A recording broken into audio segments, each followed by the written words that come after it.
Good morning, North America. Welcome to Church Talk, lively conversation for all things church transformation. I'm your co-host, Dr. Bill Tenney Britton, in our studio in Columbia, Missouri, the heartland of the U.S. And I'm joined, as usual, by my co-host, author and denominational leader, Dr. Kris Tenney Britton, the area minister of the Northeast area of the Christian Church Disciples of Christ of Mid-America. Try and say that 3 times fast. Good morning, Kris. Well, good morning, and welcome to Church Talk Live. Bill and Kris Tenney Britton here today to talk to you about word of mouth marketing. Marketing on a shoestring in one of the most effective ways. In fact, there is no more effective way of doing marketing. I agree. And we're talking to you as people who, between us, have with congregations we've served, spent thousands, tens of thousands of dollars, I'd be willing to say, on marketing. So, word of mouth marketing. And of course, what is word of mouth marketing? I think you have a definition for us from the Word of Mouth Marketing Association. And yes, until today, I didn't even know there was such a thing, but there is. And this is what they say word of mouth marketing is. It's giving people a reason to talk about your products and services and making it easier for that conversation to take place. I love that, those two parts. It's giving people a reason to talk. Woohoo! Don't we have something to talk about in our churches? We hope so. And making it easier for that conversation to take place. So if you're watching this, whether you're a pastor or congregational leader, if you're not, then you want to share this episode with your pastor or congregational leader because we have a responsibility, those of us in leadership, to help others invite, to make it easier for people to invite. And I don't think we do that enough. No, I don't think so. You know, one of the things that we so often do is the church invests a good bit of money in marketing, mass marketing. And, you know, once upon a time, mass marketing worked really well. You know, I saw an interesting statistic today. As I was flipping through doing research for this, just to put a fine point to it, and that in the about 20 or 30 years ago, thereabouts, that you could reach, an advertiser could reach 80% of women in America by doing a television ad that ran simultaneous during prime time on the 3 networks, ABC, NBC, and CBS. You could reach 80% of the women in America by running one advertisement simultaneously on all 3 networks. You know, there's nothing you can do even close anymore, except, of course, if you want to advertise during the Super Bowl game.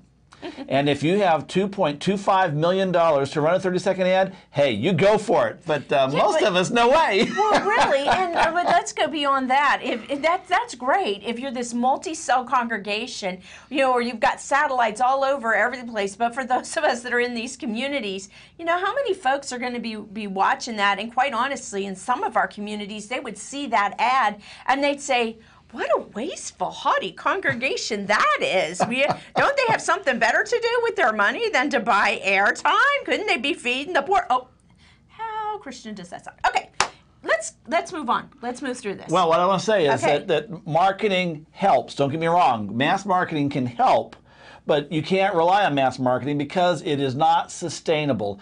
And mass marketing, really, to be effective, has to be backed up by word-of-mouth marketing, or what we really should say is word-of-mouth marketing is helped by the support of some mass marketing, because the number one reason churches grow, the number one reason is their members invite people. And if you can get your members to be viral in their invitations, it's like, wow. And I just got to share a story. Recently, I attended a church, or I was doing a consultation with a church. And one of the questions that I always ask the churches is, what do your neighbors think? What's your reputation in your community? And they told me about their reputation. And this is a capital city in one of the states. And they said, oh, people know us for this, and they know us for this, and they know us for this. Well, that was great, and I always check that out, because just because the church thinks that everyone knows who they are doesn't mean that anyone really knows who they are. So my first day there, my first evening, I went down and I was near my hotel area, and I asked several people who lived in town. I said, what could you tell me about the church that's on such and such a big building there? And nobody knew anything except for one person mentioned, hey, I can remember that they did a really good job of sandblasting their building some time ago, and it's really, much more beautiful.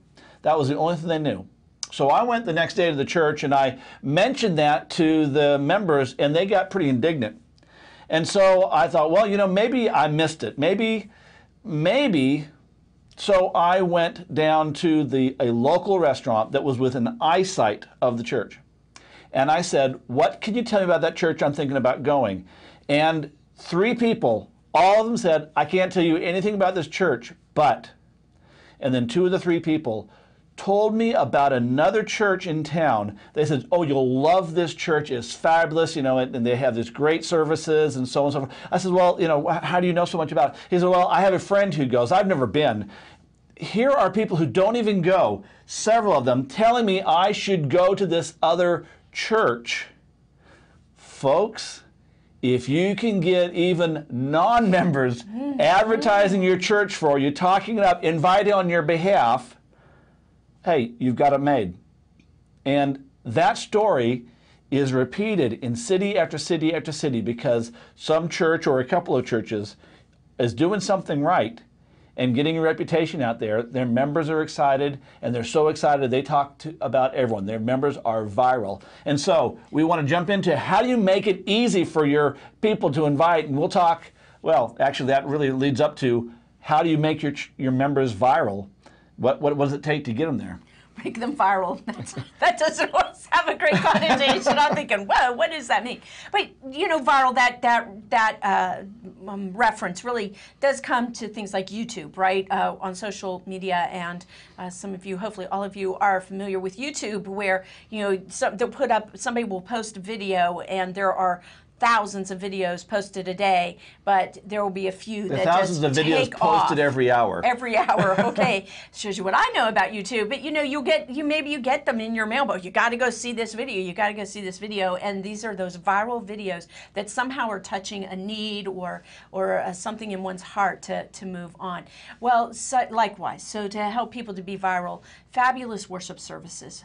Services, you say, oh my gosh, we don't really have a fabulous worship service. Well, we sometimes disagree on this matter. I have found, though, that congregations where people will flock to virally, you'll see this just whoosh in growth, that I used to go into the services expecting all of this real, glitz and glamour and awesome sermons and whatnot, and that there were these parts that were, and even sometimes the whole of the service would otherwise have been mediocre. But when it came to it, what I got to see was they were talking about changed lives. They were lifting up changed lives. They were talking about prayers being answered, or talking about where they were seeing, and part of all that is where they saw God moving. And people are so hungry for that, to know that God is real, or for themselves to be touched in some way. So the number one reasons people will not invite is because they're not hearing about the changed lives. They're not seeing lives change. Their prayers aren't being answered. You've been praying, you've been putting all this energy in there, asking God to do stuff, and God's working. But if you're not somehow word of mouthing that, communicating that, lifting that up, if you're the pastor or the leader of your spiritual teams, and you're the only one who knows that where those prayers are being answered, or you're not building the bridge for people to say, wow, God answered this prayer. Who do you know who needs to hear that this week? People aren't going to invite. They just think, oh, God's not coming here. Why should I? Well, she and I do disagree sometimes, but not particularly on this one. Oh, goody. On this point, actually, I totally agree. You don't have to have a super huge band and fancy lights and sound systems, and even the whole video recording thing or video projector thing is, I don't want to say it's overrated, but those parts aren't necessarily to having a fabulous worship service. A fabulous worship service is just exactly what you're saying. Right. It's where people's lives are being changed and everyone knows it's happened and people are excited about it. Now, the key is, of course, you have to get people coming, and the people who come have got to be somehow moved, touched, and inspired, and they want to come back, and they do come back, and they hang around long enough for their lives to be changed. And sometimes that means you need a band, and sometimes that means you need to do more contemporary music or rock and roll music or country western music or whatever. And it may mean that your sermon needs to be more, well, we'll talk about sermons in a little bit, et cetera, et cetera. But here's the bottom line is, just as you says, the number one reason churches don't grow is because their members are not inviting. If members are not inviting, it's normally for a couple of reasons, but the key reason is A, they're not excited, but B, when they think about who they would invite and they compare that to their worship service, they say, Bob he'd be bored, or he wouldn't understand, or it wouldn't be relevant, and when that happens, they're not inviting. And so, you have to be really honest with people, or get them to be honest with you about the worship service, so that they can make a connection, and so that they can, if the worship service needs to be changed, or you need to add another worship service to reach their target folks, then do so. But without a fabulous service, you're not growing. Well, and connected to that is the need for a fabulous children's program. And quite honestly, I would add to what you're saying. That's not only asking them why about the worship service, but ask them, why are you not inviting friends? Right. Why do you do that? And don't let them off the hook when they say, well, I don't know anybody who doesn't go to church. That does not fly anymore. They're in no community in this country, unless they are very introverted or shy kind of people or whatever.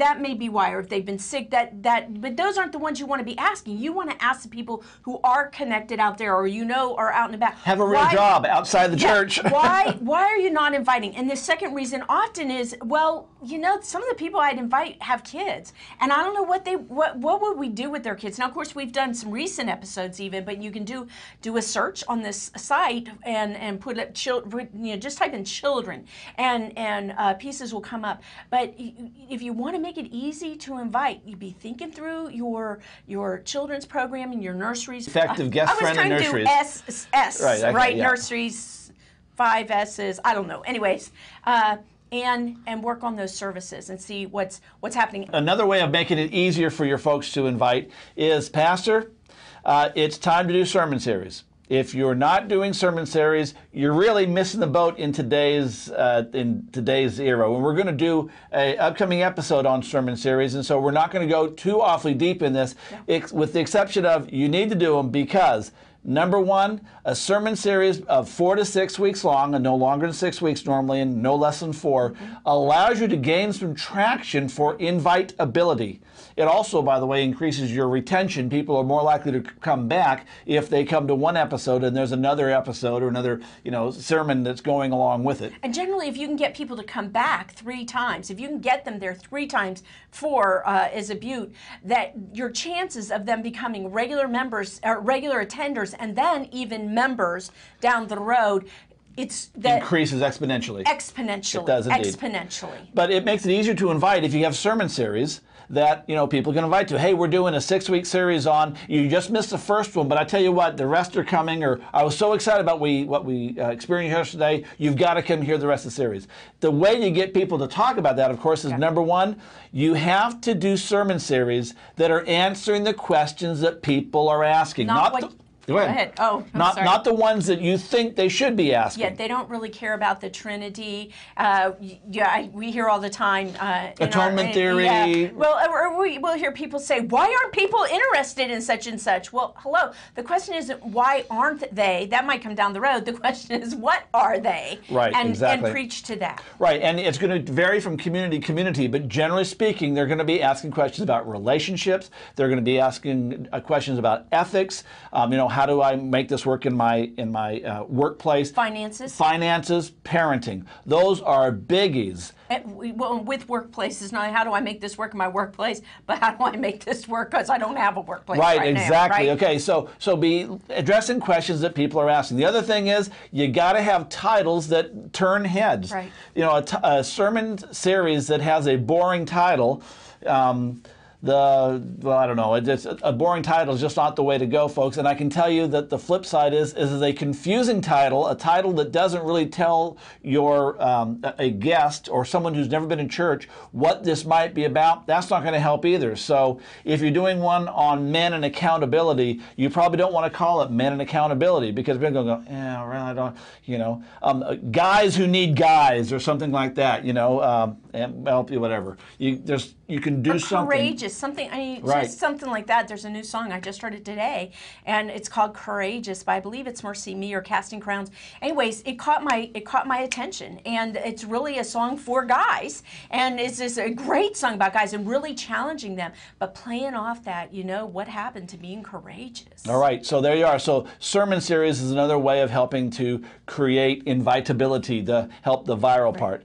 The fourth is you need to market effectively. Right, if you're going to market, and you should be doing some marketing, you want to market effectively. The whole point of making it easier, or the whole point of word of mouth marketing, is to make it easier to invite. And if the community is noticing you, if the community is seeing something in the newspaper, on Facebook, you know, wherever it may be, then it makes it easier to get conversations going. And of course, word of mouth marketing is about conversation. You have to have conversation to make it work. So, you know, great way of doing that. So, you know, we have a bunch of episodes in the past that we've done on, you can do a search for advertising or marketing. There's a bunch of them on how to do marketing.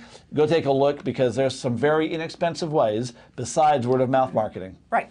Okay, so let's say this, that the Word of Mouth Marketing Association has given a number of tips, and a whole bunch, actually, more than we're able to even touch on, and a bunch that aren't really relevant to the church. Right, but my awesome husband here has adapted some of these for the churches, or for the church, or taken what can move, and that's what we really want to show, or share in these last few minutes, are some tools, some real tangible tools that you can use. So what the first one we want to talk about are referral tools. These are handouts and handoffs, if you will. If you've had an event, you want to be able to give handoffs.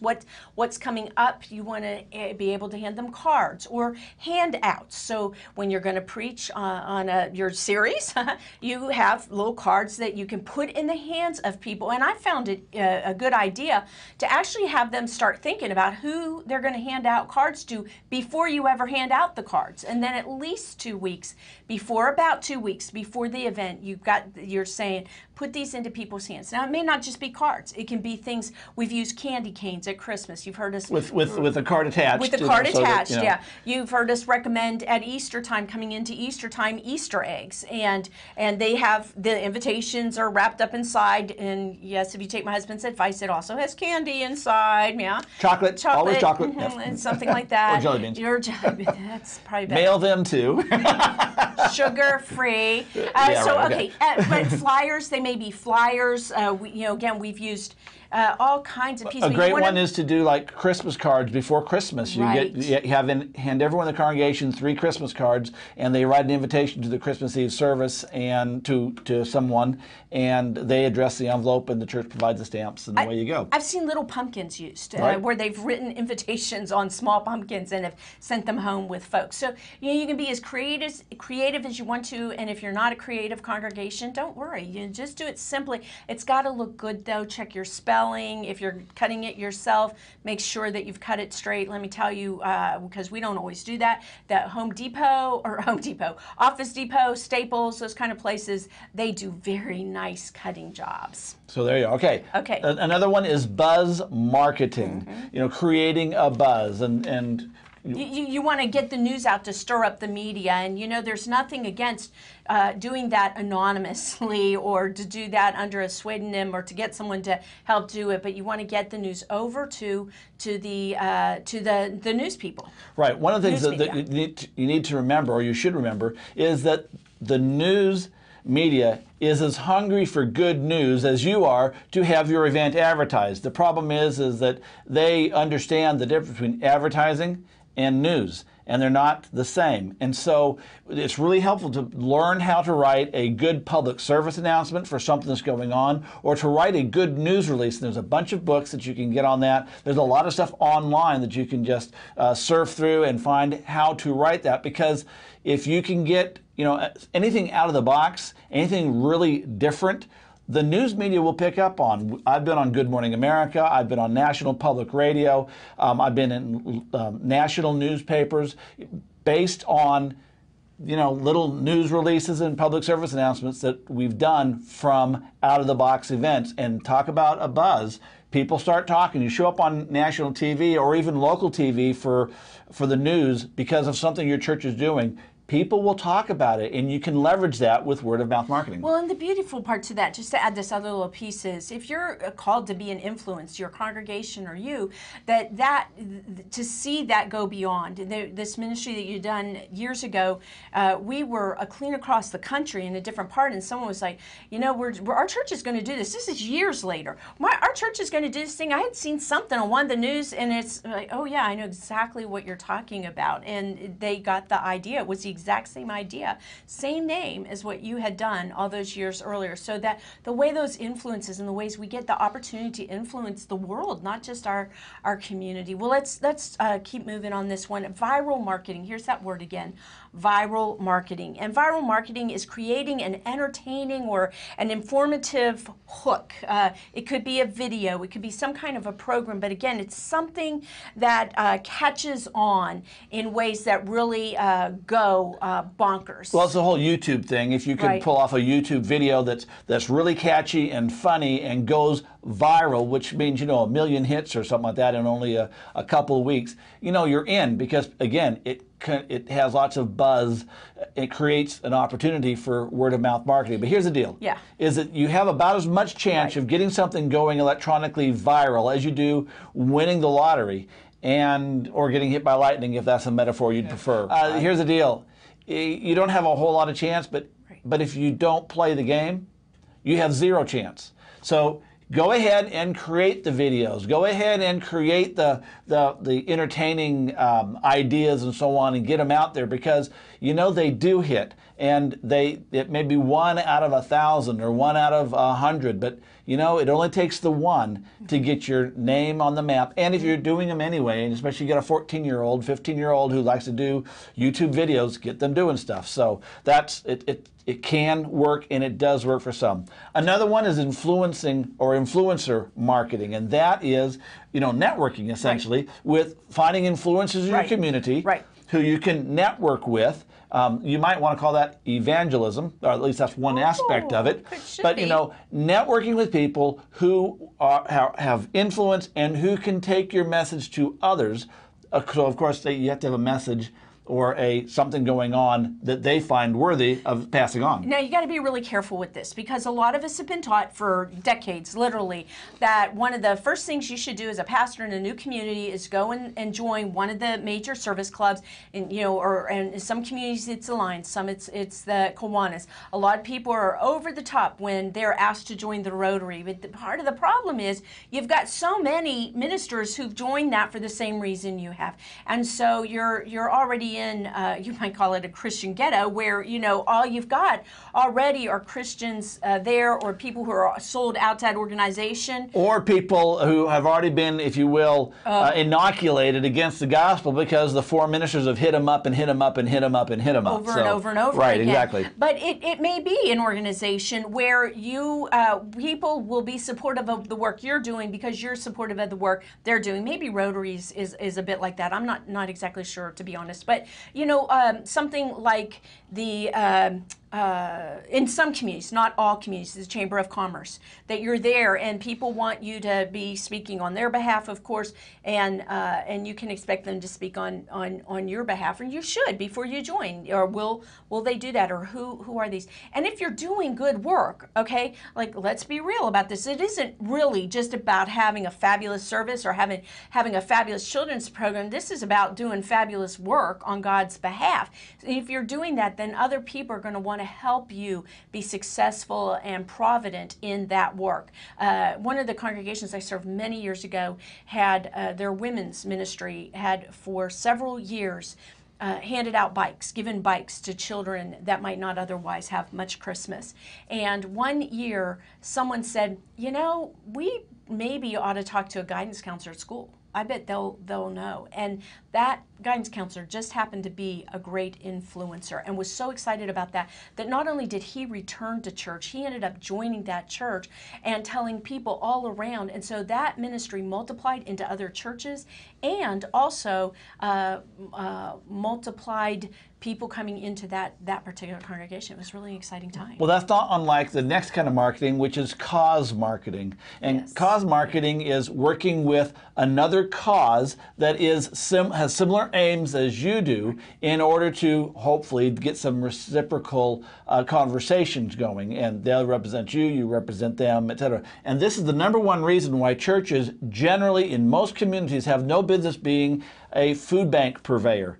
Instead, it's more effective in terms of just being a Christian influence if you will go and join the local non-Christian food bank and support that with your, not just sending your food. If you're going to send your food and that's all you're going to do, then go ahead and have one at your church. But if you need to be supporting it by being a part, an active part in it, having volunteers there, because of course if you have Christian volunteers at a local food bank, you just make the local food bank a Christian organization in some ways.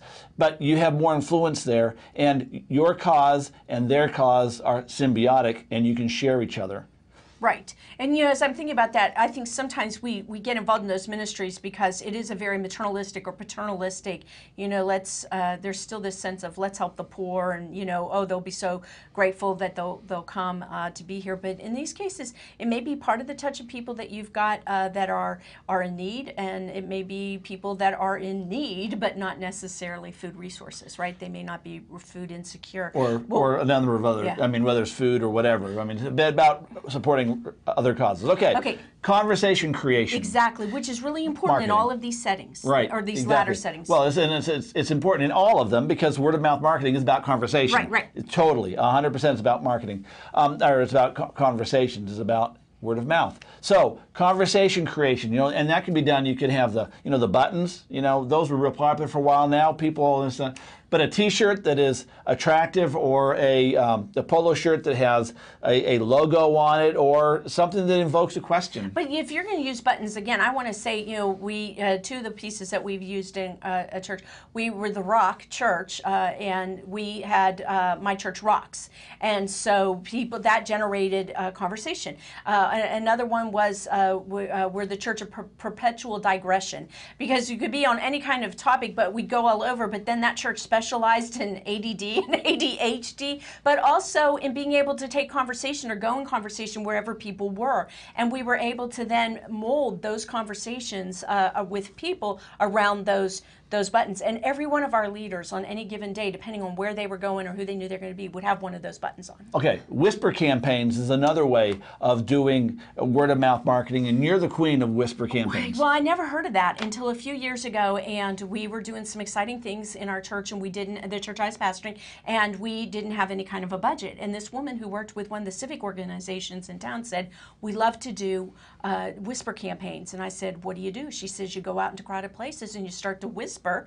or have conversation about what's going on or what's coming up. So we would go to the mall on a regular basis, and we would walk down the halls of the mall, or we would sit in the cafe area, and we would talk about what we were excited about. In other ways, and we've used that is to talk with each other in shopping lines, or with the checkout lines. So, all right, the last piece I want to talk about is if you really want your church to go viral in terms of word of mouth marketing, in terms of getting your members to invite, you need to either do something or be extraordinary.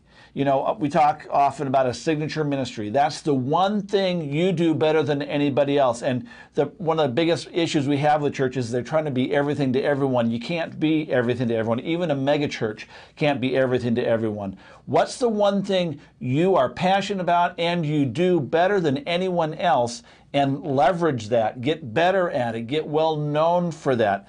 The other thing you can do is to do something extraordinary. Now, we're talking about out-of-the-box thinking here, doing something that either nobody else has done or nobody's done recently, or something that makes you stand out among the crowd. I can remember that you mentioned already that I did this ministry that got some national attention. I got up on Monday morning, every Monday morning for 3 years at about 3:30, and I brewed coffee and stood in front of our church where we had a pull-through driveway, and I'd waved at people who went by, and anyone who stopped, we gave them coffee. This is before Starbucks.